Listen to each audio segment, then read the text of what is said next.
এবং একটু পলিটিক্যাল রং দেওয়ার জন্য হয়তো আমার নামটা এখানে মানে এঙ্গেজ করেছেন, বলেছেন যে আসিফ মাহমুদ সচিবের স্বাক্ষর ছাড়া।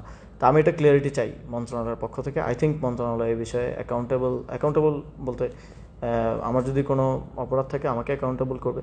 তারা এটা বাংলাদেশের মানুষের কাছে খুব ক্লিয়ারলি দেখাবে যে কোন ফাইলে এই অনিয়মটা মানে হয়েছে। এটা আমি চ্যালেঞ্জ করছি মিস্টার শাহ আলমকে। তার যদি সৎসাহস থাকে, সে যদি তার যে স্টেটমেন্টে স্ট্যান্ড করে, তাহলে আগামীকালকে তো office day,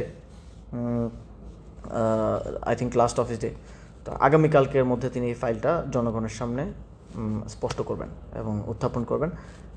I am challenging him and as well also I want to challenge mister Mirza Fakhrul Islam Alamgir, যেহেতু উনি মন্ত্রণালয়ের মন্ত্রী হচ্ছে সর্বোচ্চ দায়িত্বে যিনি থাকেন।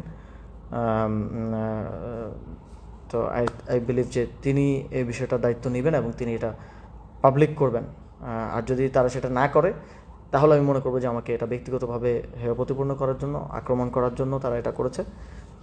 আর যদি তাদের মধ্যে সেই সৎসাহসটা থাকে, তারা যদি সত্য বলে থাকে, তাহলে তারা এটা আসলে ক্লিয়ার করবেন, এই ফাইলটা দেখাবেন। এবং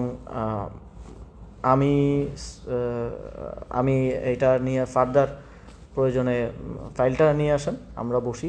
প্রয়োজনে কোনো থার্ড পার্টি টিভি চ্যানেলকে বলেন, আমরা ওই ফাইলটা নিয়ে টকশোতে বসি। প্রয়োজনে যারা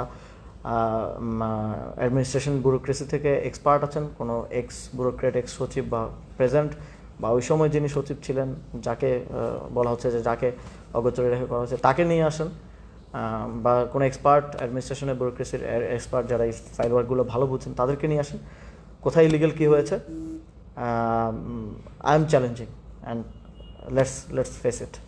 তো থ্যাংক ইউ আমার সাথে থাকার জন্য এবং দেখার জন্য। আমি আশা করি যে সরকার এটা ক্লিয়ার করার একটা সদিচ্ছা তারা রাখবে, যদি এটা কোনো ধরনের ব্যক্তি আক্রমণ না হয়ে থাকে। Thank you. আসসালামু আলাইকুম।